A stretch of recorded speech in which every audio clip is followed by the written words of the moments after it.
네, 이기수라고 하는 작가가 언어의 온도, 최근에는 언어의 품격이라는 책을 썼는데 거기에 역시 그 말의 무덤, 언총에 대한 이야기가 이렇게 나와 있습니다. 그런 날이 있다. 입을 닫을 수 없고 혀를 감추지 못하는 날. 입술 근육 좀 풀어줘야 직성이 풀리는 날. 그런 날이면 마음 한구석에서 교만이 독사처럼 꿈틀거린다. 내가 내뱉은 말을 합리화하기 위해 거짓말을 보태게 되고 상대의 말보다 내 말이 중요하므로 남의 말꼬리를 잡거나 말허리를 자르는 빈도도 높아진다. 필요 이상으로 말이 많아지는 이른바 다언증이 도질 때면 경북 예천군에 있는 언총이라는 말 무덤을 떠올리곤 한다. 달리는 말이 아니라 입에서 나오는 말을 파묻는 고분이다. 언총은 한마디로 침묵의 상징이다. 마을이 흉흉한 일에 휩싸일 때마다 여러 문중 사람이 언총에 모여 기분 나쁘게 들릴지 모르겠지만으로 시작하는 쓸데없는 말과 그쪽 걱정돼서 하는 얘긴데요처럼 이웃을 함부로 비난하는 말을 한데 모아 구덩이에 파묻었다. 말 장례를 치른 셈인데 그러면 신기하게도 다툼질과 언쟁이 수그러들었다고 한다. 우린 늘 무엇을 말하느냐에 정신이 팔린 채 살아간다. 하지만 어떤 말을 하느냐보다 어떻게 말하느냐가 중요하고 어떻게 말하느냐보다 때론 어떤 말을 하지 않느냐가 더 중요한 법이다. 입을 닫는 법을 배우지 않고서는 잘 말할 수 없는지도 모른다. 그래서 가끔은 내 언어의 총량에 대해 고민한다. 다언이 실언으로 가는 지름길이 될 수 있다는 사실을 망각하지 않으려 한다. 그리고 종종 가슴에 손을 얹고 스스로 물어본다. 말 무덤에 묻어야 할 말을 소중한 사람의 가슴에 묻으며 사는 것은 아닌지. 오늘 이 야고보서는 이 말에 대한 언어에 대한 이야기인데요. 이것이 신앙생활에 미치는 영향이 크다는 것입니다. 또 인간관계에 미치는 영향도 크죠. 더구나 교회 안에서 말씀을 가르치고 설교하는 자들이 이 말을 많이 하게 되는데 거기에 대한 주의해야 될 것들을 이 야고보서에서 얘기를 하고 있습니다. 이 말에 온도가 있다고 그랬고 말에 품격이 있다고 그러는데 사실 말을 들어보면 그 사람의 마음의 상태를 진단할 수가 있어요. 또 그 사람의 인격이 말을 통해서 드러난다고 볼 수가 있습니다. 오늘 야고보서 3장 1절에 이렇게 시작합니다. 내 형제들아, 너희는 선생된 우리가 더 큰 심판을 받을 줄 알고 선생이 많이 되지 말라라고 얘기했습니다. 자기는 이미 선생이면서 다른 사람들 보고 선생 많이 되지 마라 그래요. 자기 혼자 선생 노릇 다 하려고 그러는가요? 저도 개인적으로 지금까지 다른 사람들에게 한 번도 당신 목사 되세요 라고 얘기해 본 사람이 없습니다. 제가 좋은 목사가 못 돼서 그런지도 모르죠. 저희 아이들도 자라면서 한 번도 목사 되겠다고 하는 얘기를 저한테 해본 적이 없습니다. 그리고 실제로 목사가 안 됐습니다. 제가 신학교에서 교수할 때도 학생들 면접할 때 신학교를 지원해 가지고 온 사람들을 놓고 면접할 때 항상 저는 그런 질문을 했습니다. 왜 신학교 오냐? 왜 목사 되려고 하냐? 그렇게 할 일이 없냐? 이 지원한 학생들이 환영할 줄 알았는데 교수가 돼가지고 그런 질문을 하니까 굉장히 당황했을 겁니다. 저는 목사가 인기 있는 직업이 돼서는 안 된다고 생각하는 사람입니다. 목사 되려고 사람들이 모이는 시대는 교회가 오히려 퇴락하는 시대입니다. 정말 하나님이 불러서 힘들지만 어쩔 수 없어서 신학교 가가지고 목사가 되는 그때의 교회가 부흥이 일어났지, 목사가 인기가 있고 목사가 대우를 받고 목사가 환영을 받고 목사가 대단해지는 그런 시대에는 오히려 교회가 타락한다고 저는 생각하고 있는 사람입니다.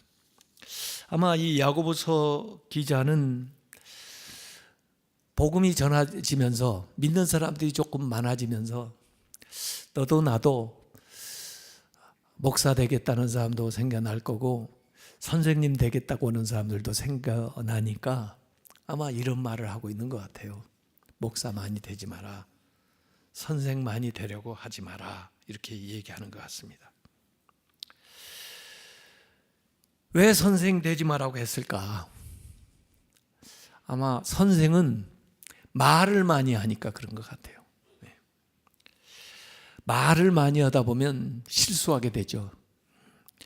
말을 많이 하면서 말을 통제하지 못하면 실언을 하게 되고 또 다른 사람한테 상처 주죠. 또 다른 사람을 조롱하는 경우도 있고요. 또 말을 통해서 다른 사람을 실족시키는 경우도 있습니다. 저도 가만히 생각해 보면 전도사 때 학생들 지도하면서 말을 좀 잘못해가지고 아이들에게 상처 주었던 기억들이 떠오르더라고요. 회개하게 되는데, 또 선생은 남을 많이 가르치니까 선생 되지 마라고 그러는 것 같아요. 자기도 제대로 못하면서 남을 자꾸 가르치는데 행동으로 가르치려고 하지 않고 말로 그냥 쉽게 가르치려고 하니까 잘못하면 말만 하고 행동하지 않는 위선자가 되죠. 또 남한테 좋은 영향을 끼쳐야 되는데 잘못하면 나쁜 영향을 끼치는 교사가 돼서 자기 혼자 그냥 그렇게 살았으면 괜찮을 텐데 다른 사람들까지도 잘못된 길로 가게 만드니까 선생 되지 마라 그러는 것 같아요.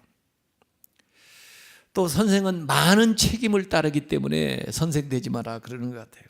아이들을 책임지면 아이들에 대한 책임을 감당을 해야 되고, 또 교회에서 교인들을 가르치게 되면 그 교인들에 대한 책임을 다 져야 되기 때문에 선생 되지 마라 그런 것 같습니다. 내가 그런 말 하잖아요. 천국에 가면 목사들은 입만 와 있다고.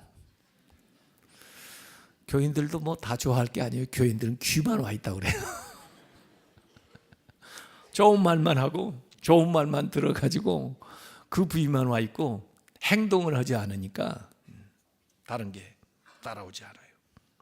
그래서 오늘 말의 중요성에 대한 이야기를, 또 말하면서 행동하지 않는 그 말의 허구성에 대한 이야기를 오늘 야고보서는 우리에게 주고 있습니다.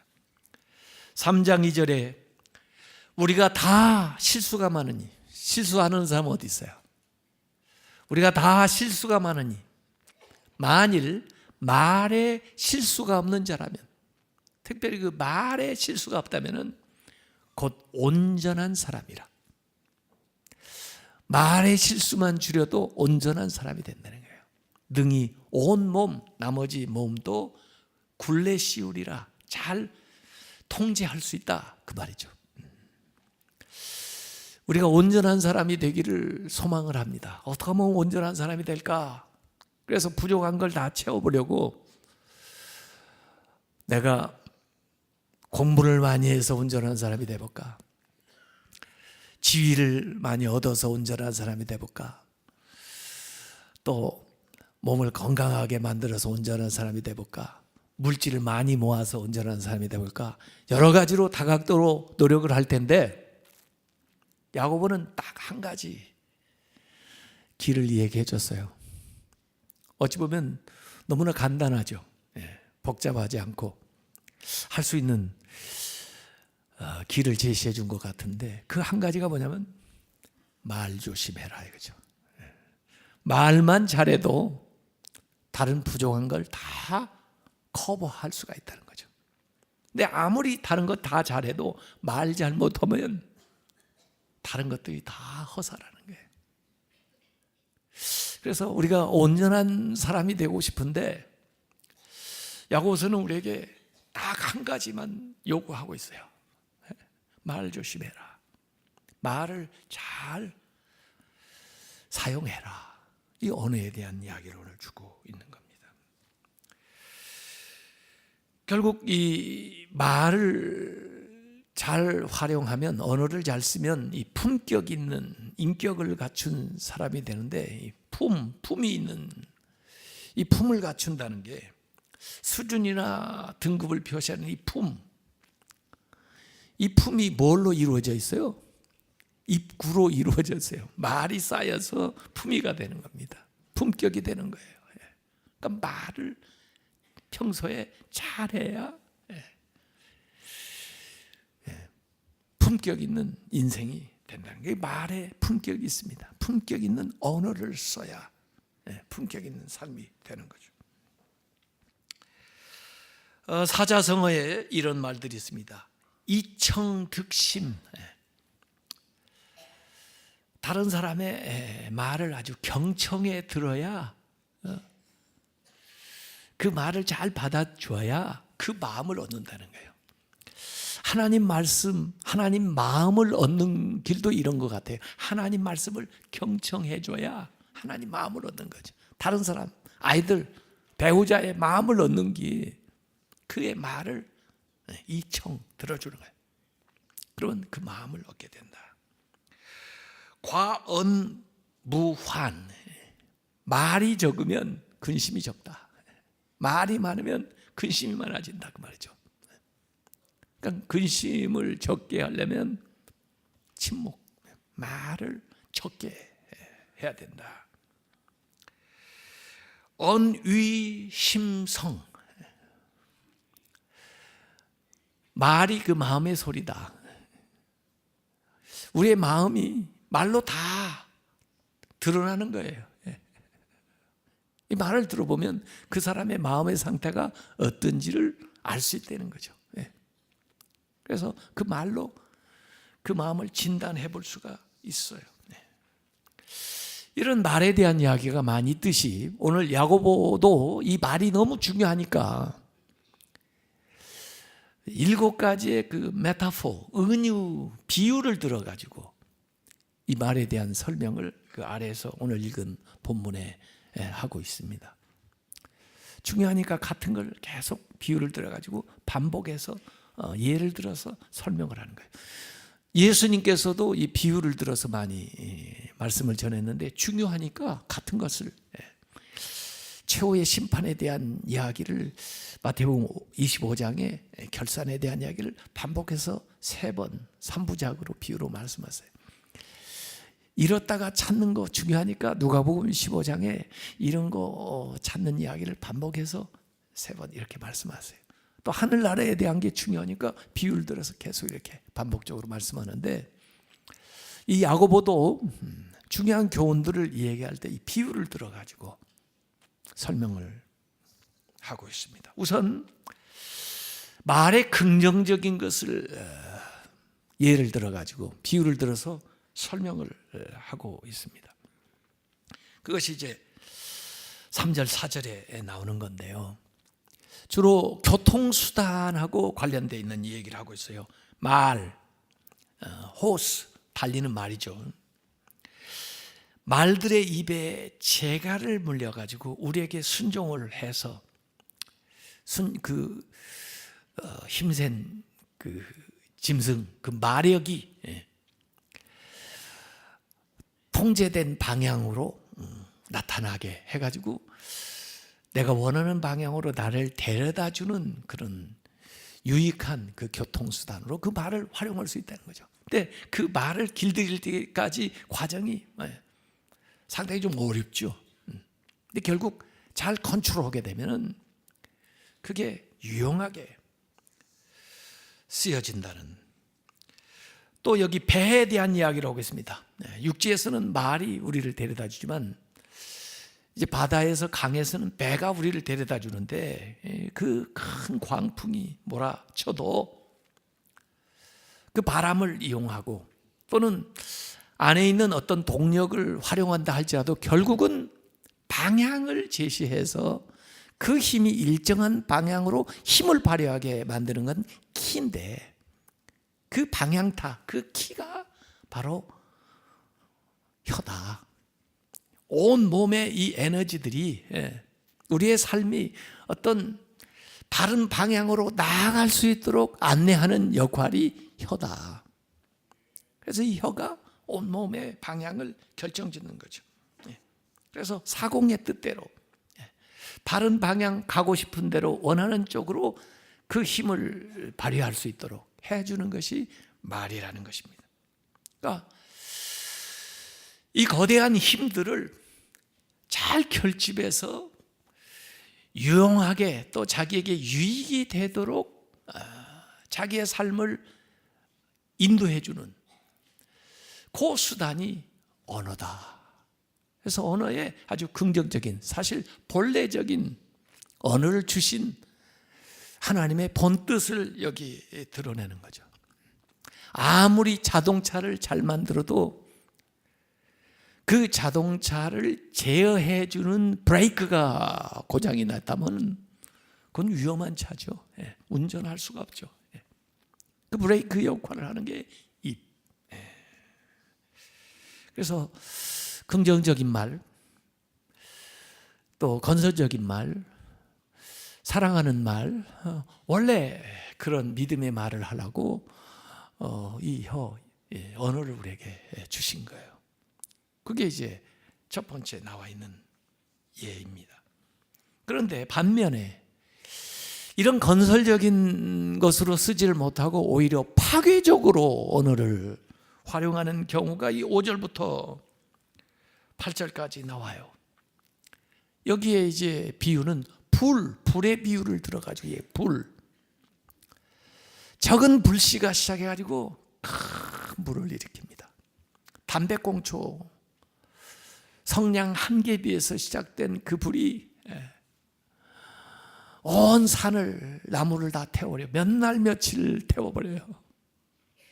LA에 어디 불났다고 그러는데 뭐 여의도 몇 배 되는 면적을 태웠다고 그러고, 저 강원도 뭐 속초 강릉 쪽에 불이 났다고 그러는데 그 헬기 동원해서 그 불을 끌려고 해도 사실 불씨는 조그만했고 지나가던 사람이 담배꽁초 하나 던진 건데 크게 만들어낸 재앙은 어마어마한 것이 나온다는 거죠.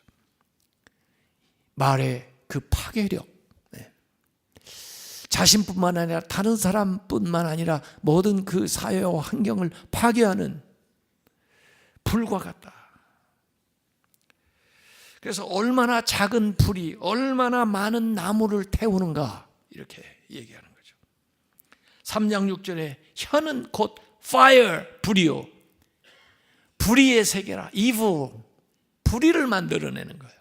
혀는 우리 지체 중에서 온 몸을, 혀가 온 몸을 온전하게도 할 수 있지만 온 몸을 더럽히고 삶의 수레바퀴를, 자기 인생 전체를 fire, 불사르나니 그 사르는 것이 hell, fire, hell, fire from hell, 지옥에서 나는, 지옥불에서 난다 그랬어요. 그러니까 사탄이 우리 인간에게서 혀를 관장을 해가지고 거기에서 지옥의 불을 지피는 거예요. 그래가지고 그 혀를 잘못 사용해가지고 온통 이 세계를 지옥처럼 만들어버리는 거예요. 이 불. 그래서 세치도 안 되는 혀가 화를 부른다고 그러잖아요. 설화.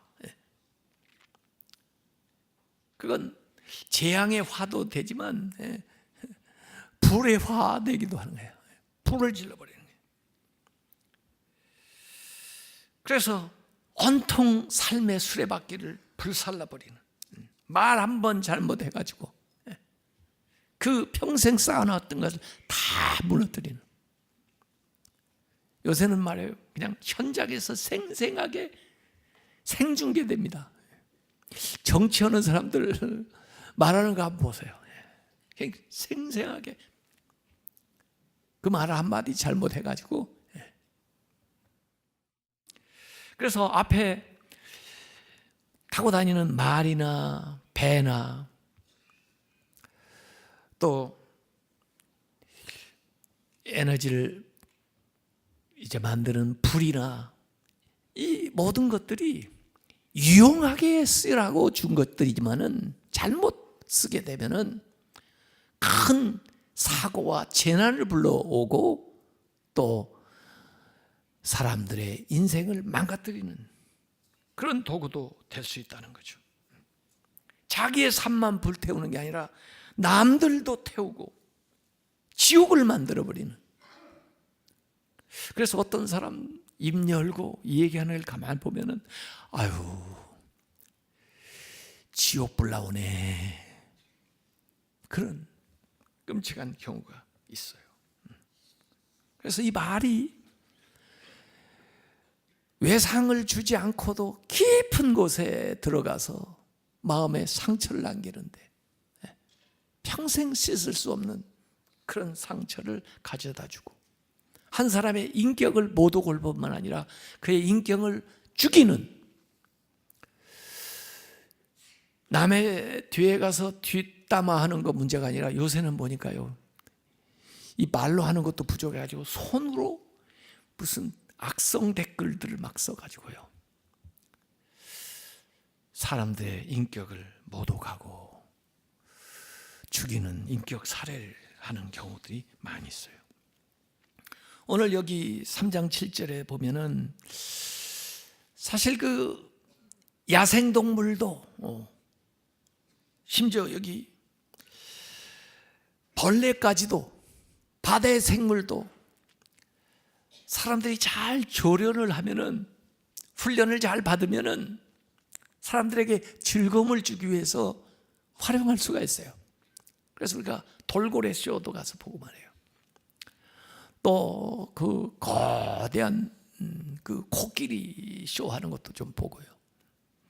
또 저기 주릉지 뭐 그 새 공원에 가니까 이 새들도 조련을 해가지고 묘기를 보여주던데, 이 자연 미물 생물들은 조련이 되는데 인간은 자기의 혀도 제대로 통제를 못 해가지고 계속해서 악한 것들을 쏟아낸다는 거죠. 3장 8절에 혀는 능히 길들일 사람이 없나니 이 혀에서 쉬지 않는 악이 나오고 죽이는 톡이 가득한 것이라. 독사만 독이 있는 줄 알았더니 독사의 독보다 더 맹독이 사람의 혀에 있어서 사람들을 물어요. 사람들을 죽여요. 그리고 계속 끊임없이 악을 지어내요. 예수님께서도 마태복음 5장 22절에 나는 너에게 이르노니 형제에게 노하는 자마다 심판을 받게 되고 형제에 대하여 라가라 하는 자는 공회에 잡혀가게 되고 미련한 놈이라 하는 자는 지옥벌에 들어가게 되리라. Fire of hell, 지옥의 불이 여기 또 나오네요. 이 말. 그래서 이 긍정적으로 좋은 일에 사용하라고 주었던 이 말을 사람들은 전부 이렇게 부정적으로 죄를 만들어내고 남을 죽이는데 잘못 오용하고 있다 하는 이야기를 두 번째 대목에서 이야기를 하고 있고, 마지막 세 번째 대목에는 이 언어의 이중성에 대해서 이 얘기를 하고 있습니다. 3장 9절에 이 혀로, 입으로 우리가 주 아버지를 찬송하고 또 이것으로 하나님의 형상대로 지음을 받은 사람을 저주하나니. 같은 입에서 어떻게 하나님을 찬송을 했다가 하나님의 형상대로 지음받은 사람이니까 그 안에 하나님이 계시는데 그를 저주를 하고, 그러니까 이 말이 갈라져가지고 갈라진 혀처럼 이중적이에요. 모순적이라고 말이죠. 어떻게 찬송했던 그 입으로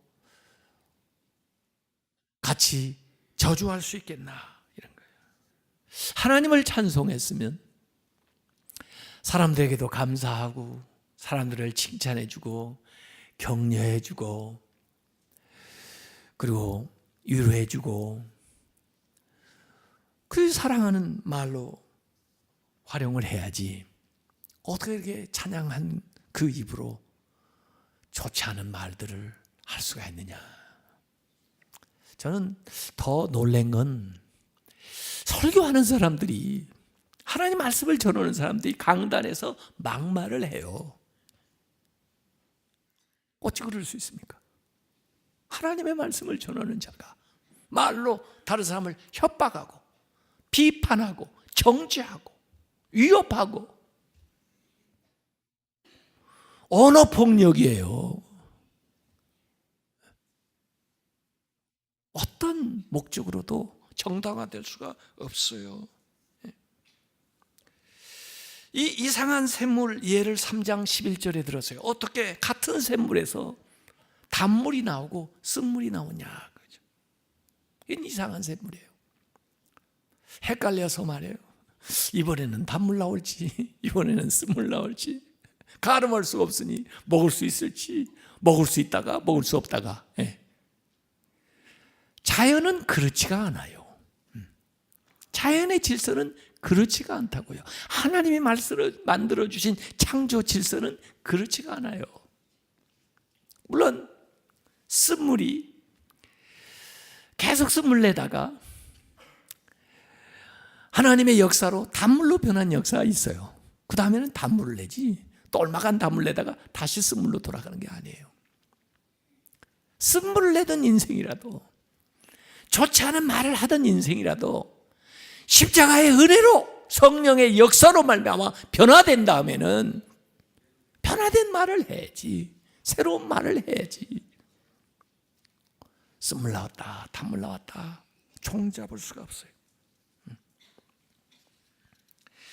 결국 오늘 말씀은 일반 세상에서 아까 언어의 온도나 언어의 품격이 얘기하는 것처럼 고운 말 좋은 말 씁니다, 그런 정도가 아니고 신앙과 연결시키는 거예요. 믿음의 언어를 하자.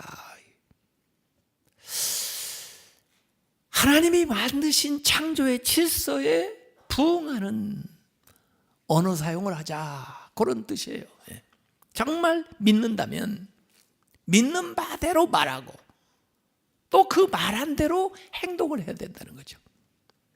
이 야고보서는 우리에게 굉장한 것들을 얘기하고 있어요. 듣는 바대로 살아야 된다. 청행일치.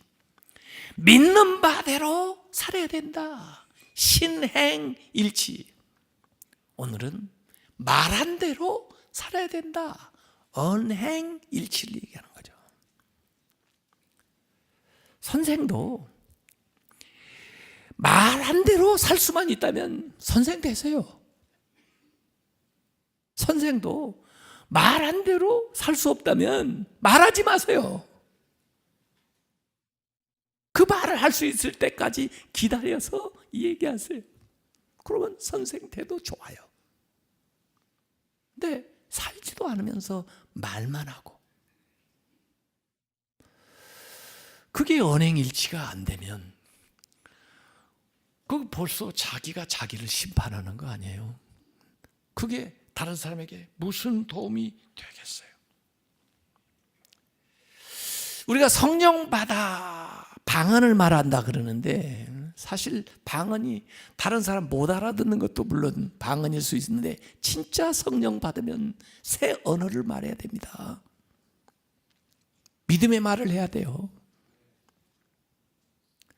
하나님이 본래적으로 우리에게 주셨던 그 창조의 질서에 부응하는 말을 해야 돼요. 그래서 그 힘과 능력을 그 말로써 활용을 하고, 그럴 때 우리가 온전한 인간이 될 수가 있다는 거죠. 우리의 혀조차 그리스도의 통제를 받게 될 때, 우리의 언어가 남을 파괴하는 데서 바뀌어서 남을 세워주고, 다른 사람에게 이름을 주고, 자신을 세우고, 하나님의 창조적인 역사를 이루어 나갈 수가 있다고 하는 이야기입니다. 예수를 믿고 내가 성령을 받았다고 하면 성령이 내 안에서 일으키는 가장 우선적인 역사가 말이 변하는 거예요. 언어가 달라지는 겁니다. 그래서 말의 실수가 적어지면서 우리의 성품, 품격이 달라지고, 그리고 우리의 인생이 하나님이 원하는 삶으로 만들어져서 이 온전한 사람이 되어간다. 이것이 야고보가 우리에게 제시한 방법이에요. 다른 것들, 성경에 많은 방법들을 제시했어요. 어떻게 하면 진짜 온전한 사람이 되나. 그런데 야고보는 아주 간단한 한 가지를 우리에게 요구했어요. 진짜 온전한 사람 되고 싶어? 네가 하는 말을 잘 들어봐. 그리고 그 말에 실수가 없는 사람이 되면은, 그러면 온전한 사람 되는 거야. 오늘 한번 우리가 오늘부터 결심하고 실습을 해보자고요. 그래서 정말 내가 사람을 세워주고, 정말 하나님께 영광 돌리고, 또 하나님의 뜻을 이루는 말, 그 말을 우리가 잘함으로써 우리의 인생 자체의 그 방향이 정말 하나님이 원하는 방향으로 나아가면서 품격 있는 인생이 되고 성령 충만한 온전한 사람들이 다 되시기를 주님의 이름으로 축원합니다.